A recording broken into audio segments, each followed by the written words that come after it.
It was a Friday night, and my parents were out of town for the weekend. I had the whole house to myself, which I thought was going to be awesome. No rules, no curfew, just me, my Xbox, and a stash of snacks. My name's Kyle, by the way, and I'm a junior in high school.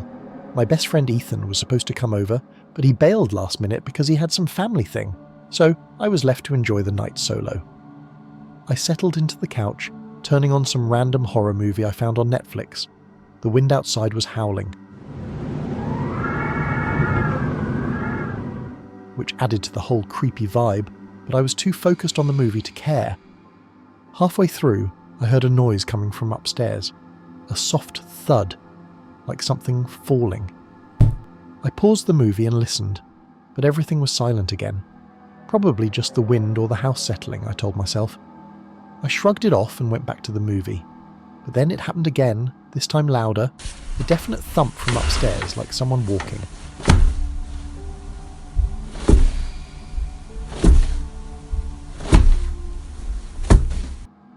My heart skipped a beat. I muted the TV and listened harder. It was quiet, but then I heard another sound, like a door creaking open. Seriously, I muttered to myself, trying to convince myself it was nothing. But the uneasy feeling in my gut was growing. I grabbed my phone and texted Ethan, "Dude, I think someone's in my house." He replied almost instantly, "You sure? Probably just the wind, bro." "Yeah, maybe," I texted back, trying to calm down, but I knew something wasn't right. I stood up and slowly made my way to the stairs, trying to be as quiet as possible. My heart was pounding so hard I could hear it in my ears. I reached the bottom of the stairs and looked up into the darkness. "Hello?" I called out, instantly regretting it. Silence. My parents' bedroom door was slightly ajar, even though I knew I'd closed it earlier. I was officially freaked out now, but I couldn't just ignore it. I started to creep up the stairs, every creak of the wood sounding way too loud.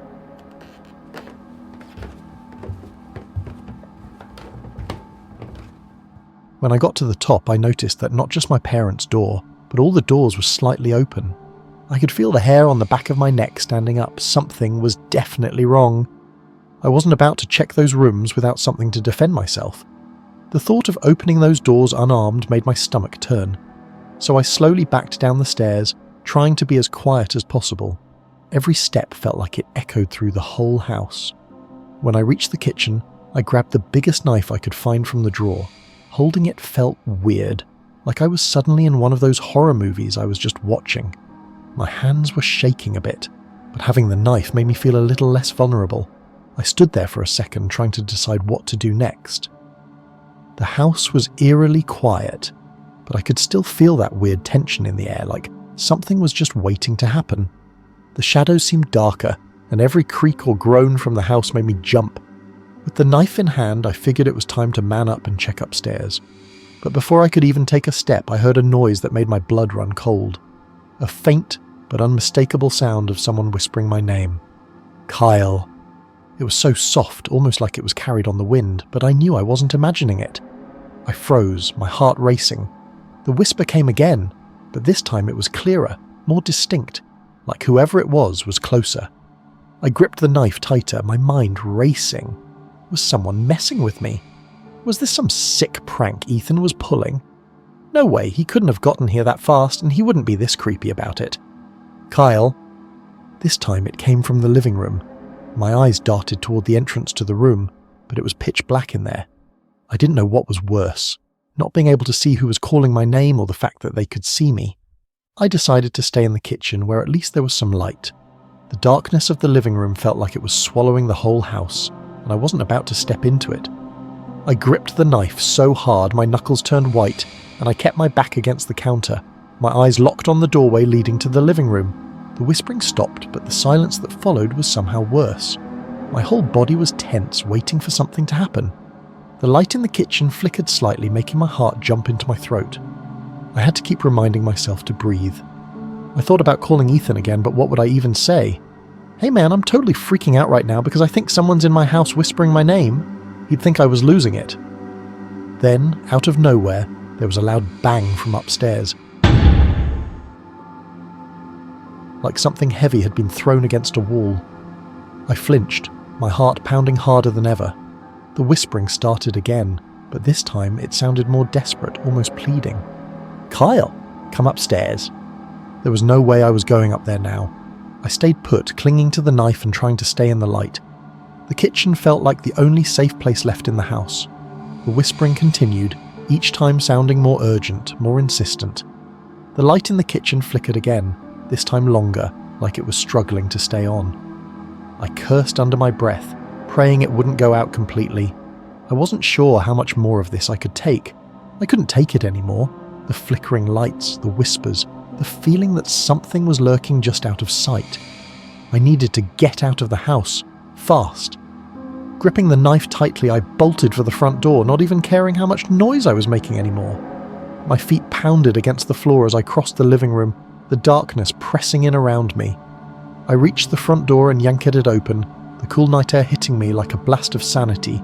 I didn't look back, didn't pause to think, I just ran. My heart was racing, my mind still reeling from what I'd heard and seen, but all I cared about was getting as far away from that house as possible. I didn't stop until I reached the end of the driveway. Only then did I turn around, half expecting to see someone, or something, standing in the doorway, but it was just the empty, dark house staring back at me. I fumbled with my phone, finally deciding to call 911. My hands were shaking as I tried to explain what happened, but I'm sure I sounded like a crazy person. They told me to stay put, that they'd send someone over right away. I stood there, under the dim streetlight, trying to make sense of what just happened. Was it all in my head? Some kind of stress-induced paranoia? But I knew what I'd heard, and the fear still gripping me felt all too real. As I waited for the cops to show up, I noticed something that made my blood run cold again. The front door of the house, the one I had just left wide open, was now slowly closing on its own, like someone, or something, was inside, watching me leave. I wasn't going back in that house. I decided to stay outside under the streetlight and wait for the police. Every minute felt like an hour as I stood there, staring at the front door that had somehow closed on its own. The night was too quiet, and even though I was out in the open, I couldn't shake the feeling of being watched. Finally, I saw the flashing red and blue lights approaching. I rushed to meet the officers, trying to explain what had happened. They didn't look at me like I was crazy, which was a relief. One officer stayed with me while the other checked the house. I watched as he disappeared inside, my heart pounding. A few minutes later, he came back shaking his head. "There's no one in there," he said. "The house is empty." I felt both relieved and confused. How could it be empty after everything I'd heard? The officer reassured me, saying it was probably just the wind or the house settling. But I knew what I'd experienced. The whispers, the footsteps, they couldn't be explained away so easily. The police offered to stay until my parents got home, and I gladly agreed. When they finally arrived, I didn't tell them everything. I didn't want them to think I was losing it. But I knew I wasn't spending another night alone in that house.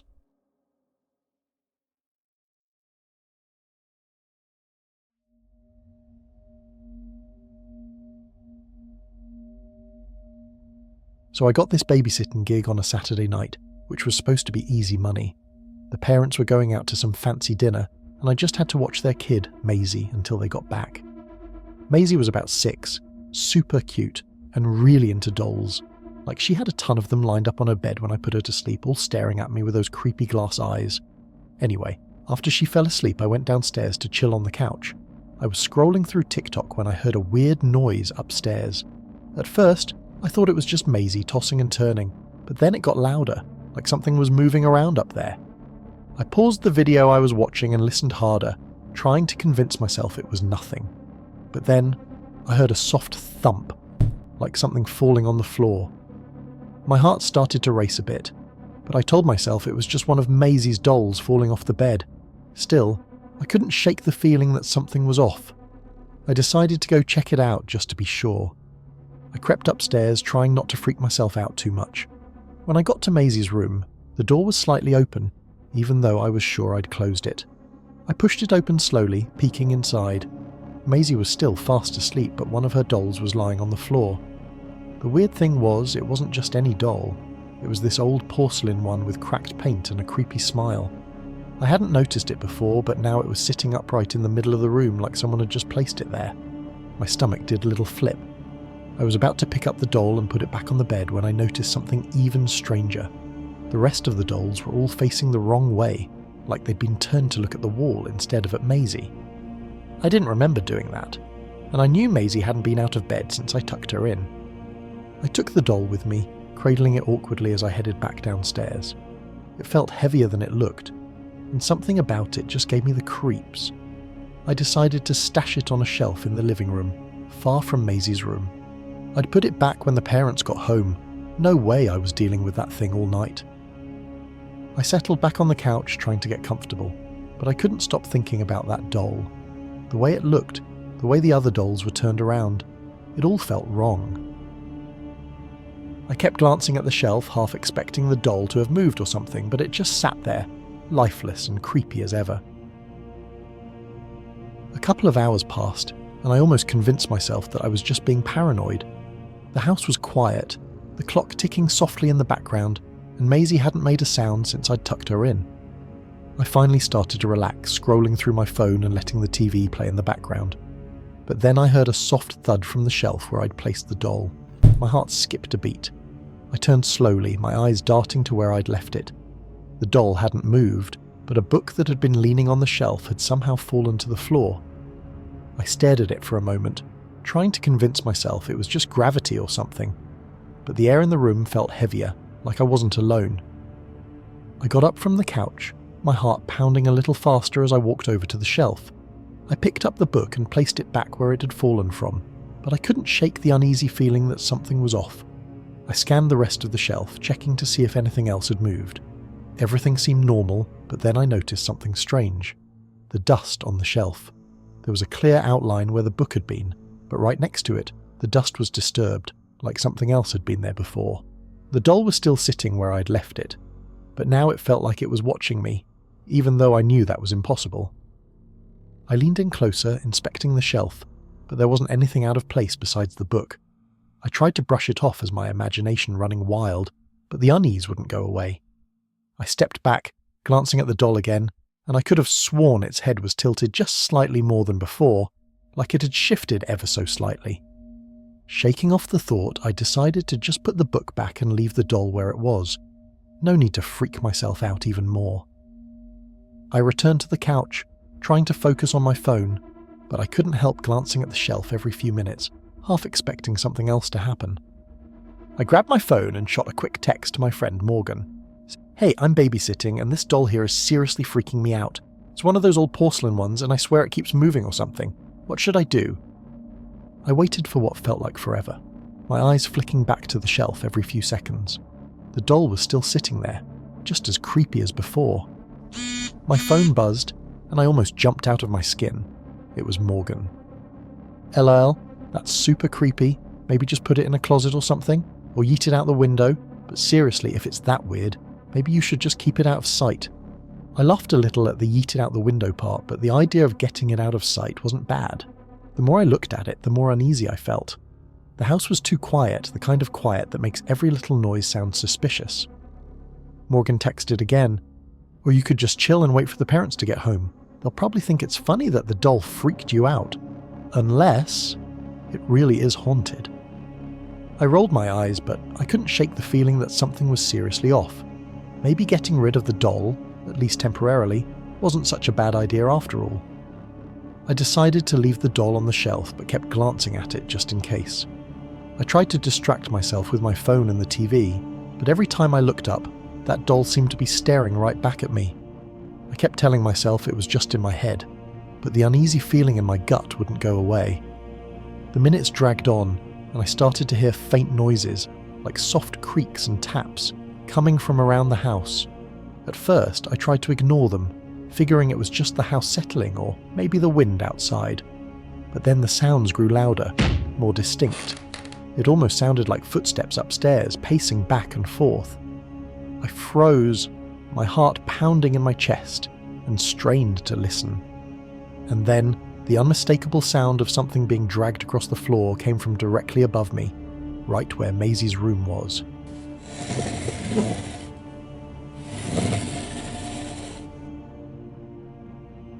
I shot up from the couch, my pulse racing.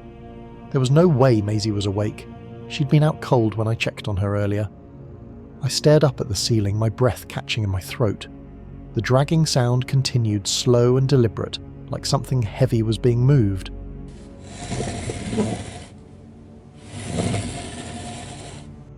My eyes darted back to the shelf where the doll sat, its glassy eyes fixed on me.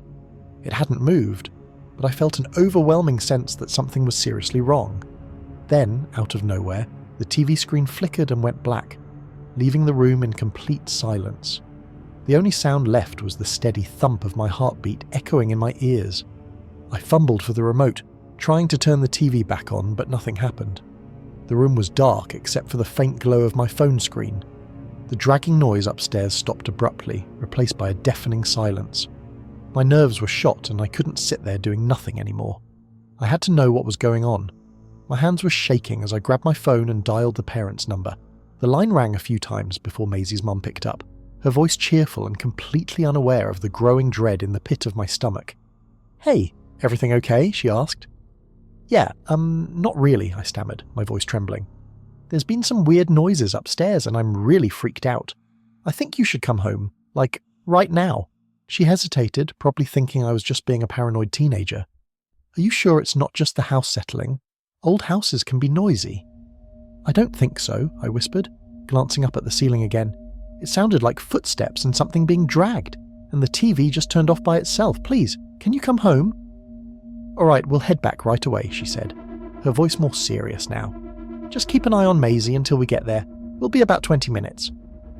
I hung up, feeling slightly relieved that they were on their way, but the thought of waiting 20 minutes felt like an eternity. I knew I had to check on Maisie, even though every instinct was telling me to stay put. I couldn't let anything happen to her. I grabbed my phone, turned on the flashlight and started up the stairs. Each step creaked under my weight, and the closer I got to Maisie's room, the more I could hear my own heartbeat in my ears. The hallway was dark and the door to Maisie's room was closed. I could feel the tension in the air, like the whole house was holding its breath. I reached out with a shaky hand and slowly pushed the door open.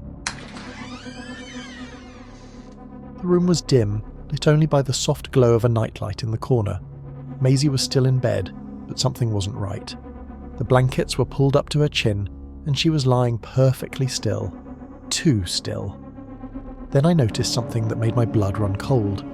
The creepy doll, the one I'd left downstairs on the shelf, was now sitting on the floor at the foot of Maisie's bed, facing her. Its head was tilted slightly, its glass eyes fixed on Maisie like it was watching over her. Before I could react, Maisie's eyes snapped open, and she sat up in bed with a sudden, jerky motion. She looked straight at me, her expression blank and emotionless. "Why did you move, my friend?" she whispered, her voice chillingly calm. I swallowed hard, trying to steady my voice. "Maisie, what do you mean by your friend? Are you talking about the doll?" She didn't answer right away, just kept staring at me with those big, unblinking eyes. It was like she was in some kind of trance, and the way she was looking at me made my skin crawl. Finally, she nodded slowly. "Yes, my friend. You shouldn't have moved her. She doesn't like it when people move her." My heart pounded even harder. "Maisie, it's just a doll. I didn't mean to upset you, but it's not alive, okay? It's just a toy." Maisie shook her head, her expression remaining disturbingly calm. "She's not just a toy. She talks to me when you're not around. She told me you were going to take her away and she doesn't like that." I felt a cold shiver run down my spine. "Maisie, that's just your imagination. Dolls can't talk." "She's not like the other dolls," Maisie whispered, her voice so quiet I almost couldn't hear her. "She said she's been here a long time. She said she's not going to let you take her away." I glanced at the doll again, still sitting on the floor at the foot of the bed. It looked the same as before, cracked, creepy, and lifeless. But now, with Maisie's words ringing in my ears, it felt like it was more than that. Like it was watching me, waiting for me to make a move. I forced a smile, trying to keep the fear out of my voice. "Okay, Maisie, I'm sorry I moved your friend. I'll put her back on the bed if that makes you feel better." Maisie just nodded, her eyes never leaving mine. I reached down to pick up the doll, my hand trembling slightly as I touched it. The porcelain felt cold and hard, and I couldn't shake the feeling that it was somehow aware of what was happening. I carefully placed the doll back on Maisie's bed, trying to ignore the way its glassy eyes seemed to follow my every move. As soon as it was back in its spot, Maisie relaxed a little, her shoulders unclenching. "There," I said softly, sitting down on the edge of the bed. "Your friend is back where she belongs.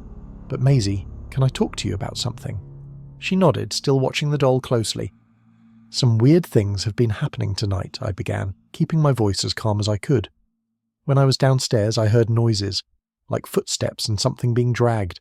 I thought it was just the house at first, but then other strange things happened too. The TV turned off by itself and, well, the doll was one of them."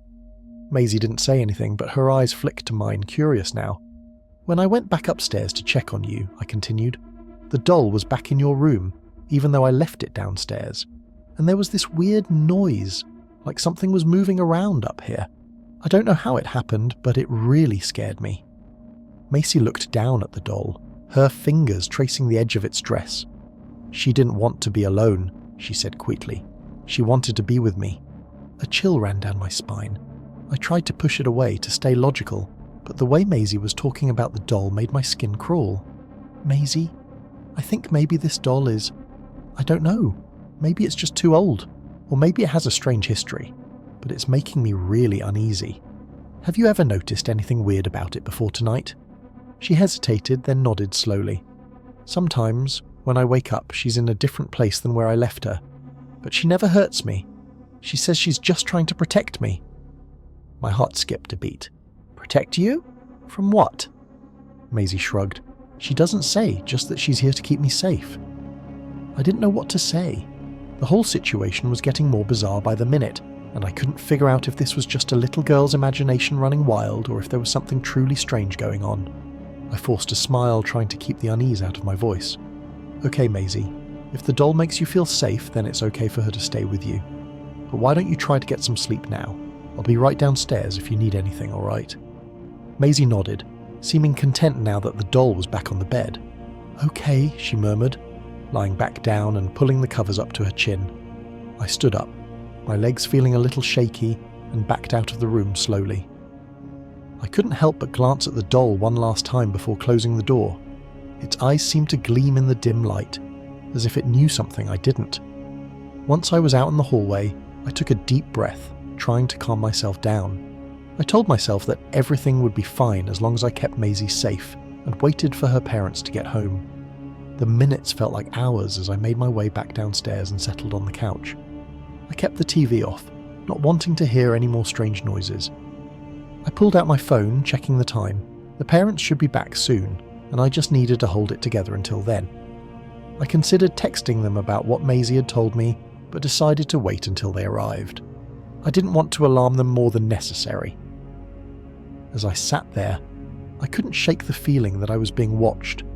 The house was eerily quiet now, the kind of silence that felt heavy, like it was pressing down on me. I kept my eyes on the staircase, half expecting Maisie or the doll to come walking down. Finally, after what felt like an eternity, I heard the sound of a car pulling into the driveway. Relief washed over me as I jumped up and hurried to the door, ready to explain everything to the parents as soon as they walked in. But as I reached for the door handle, I heard a soft noise behind me, a faint giggle that made my blood run cold. I spun around, my heart racing, but the living room was empty. The only thing out of place was the doll sitting on the bottom step of the staircase, staring straight at me. I couldn't take my eyes off the doll, it just sat there, staring at me with those glassy, unnerving eyes. My fear boiled into anger. Whatever was going on, I wasn't going to let this creepy thing mess with me, or with Maisie. I marched over to the stairs, grabbed the doll with more force than I intended, and held it tightly in my hands. The porcelain felt cold and almost too real, like I was holding something more than just a toy. The front door opened just as I turned around, and Maisie's parents walked in, looking concerned. I didn't give them a chance to ask anything before I started talking, the words tumbling out in a rush.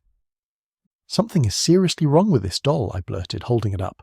"It was upstairs, then downstairs, and Maisie says it talks to her. She said it's protecting her, and honestly, this thing is freaking me out. I think you should get rid of it." Maisie's mum's face drained of colour as she looked at the doll in my hands. Her husband stepped forward, his brow furrowed, as if trying to piece together what I was saying. She said the doll is protecting her, Maisie's mum whispered, almost to herself. Yes, I said, my voice firm despite the fear gnawing at me. And it was moving around the house on its own. I don't know how, but it was. They exchanged a look and I could see the tension in their faces. Maisie's dad finally spoke, his voice low and serious. This doll belonged to Maisie's great-grandmother. She used to say the same thing, that it was her protector. We kept it because Maisie liked it, but we didn't think. We never imagined. He trailed off, his eyes fixed on the doll like it was something dangerous. Maisie's mum took a shaky breath, then nodded. Thank you for telling us, she said softly. We'll take care of it. I handed the doll to them, more than happy to be rid of it. The moment it left my hands, I felt a weight lift from my shoulders. I watched as Maisie's dad wrapped the doll in a blanket and placed it in a box, sealing it up tightly. They apologized profusely for the strange night, assuring me that they'd deal with the doll and figure out what to do next. I just nodded, relieved that the night was finally over.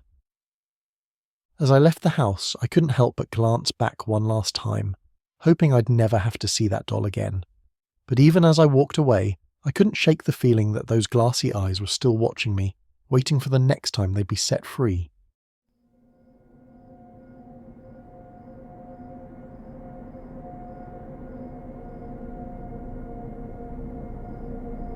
I was home alone, enjoying a rare evening of peace with my parents out for the night.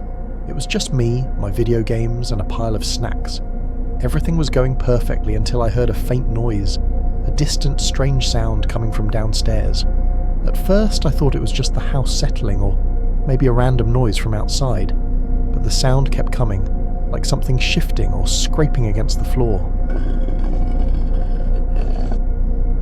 My heart raced as I cautiously made my way to the top of the stairs. The noise seemed to come from the kitchen, so I carefully crept down, holding my phone for light and my baseball bat just in case. I reached the kitchen and noticed something odd. The back door, which I'm sure I had locked earlier, was slightly ajar. I pulled out my phone and tried to call my parents, but there was no signal. I knew something was definitely off. The noise had stopped, leaving the house in an eerie silence. I moved through the living room, glancing around nervously, trying to find the source of the disturbance. As I made my way upstairs to check my room, I saw it was a mess, drawers open, clothes strewn everywhere, and my desk knocked over. I felt a cold sweat forming.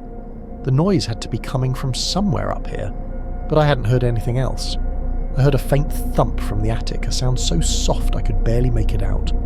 Gripping the bat tighter, I decided to check it out.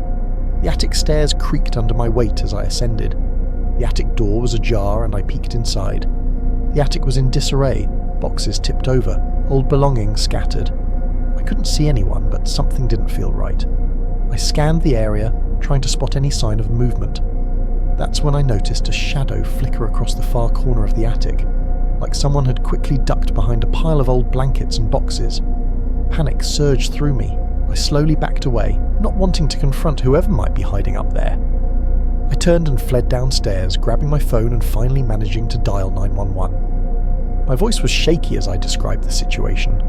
By the time the police arrived, the thief had already fled. They did a thorough check of the house, finding evidence of the intruder's hasty search, but no sign of him. The damage was mostly cosmetic, moved furniture, scattered belongings, but the sense of violation was heavy. They reassured me that the intruder was probably just after valuables and likely knew I was home when he heard me coming upstairs. I was relieved to hear that the thief had left and that they'd keep an eye out for him. After they left, I took a deep breath and began the daunting task of cleaning up the mess.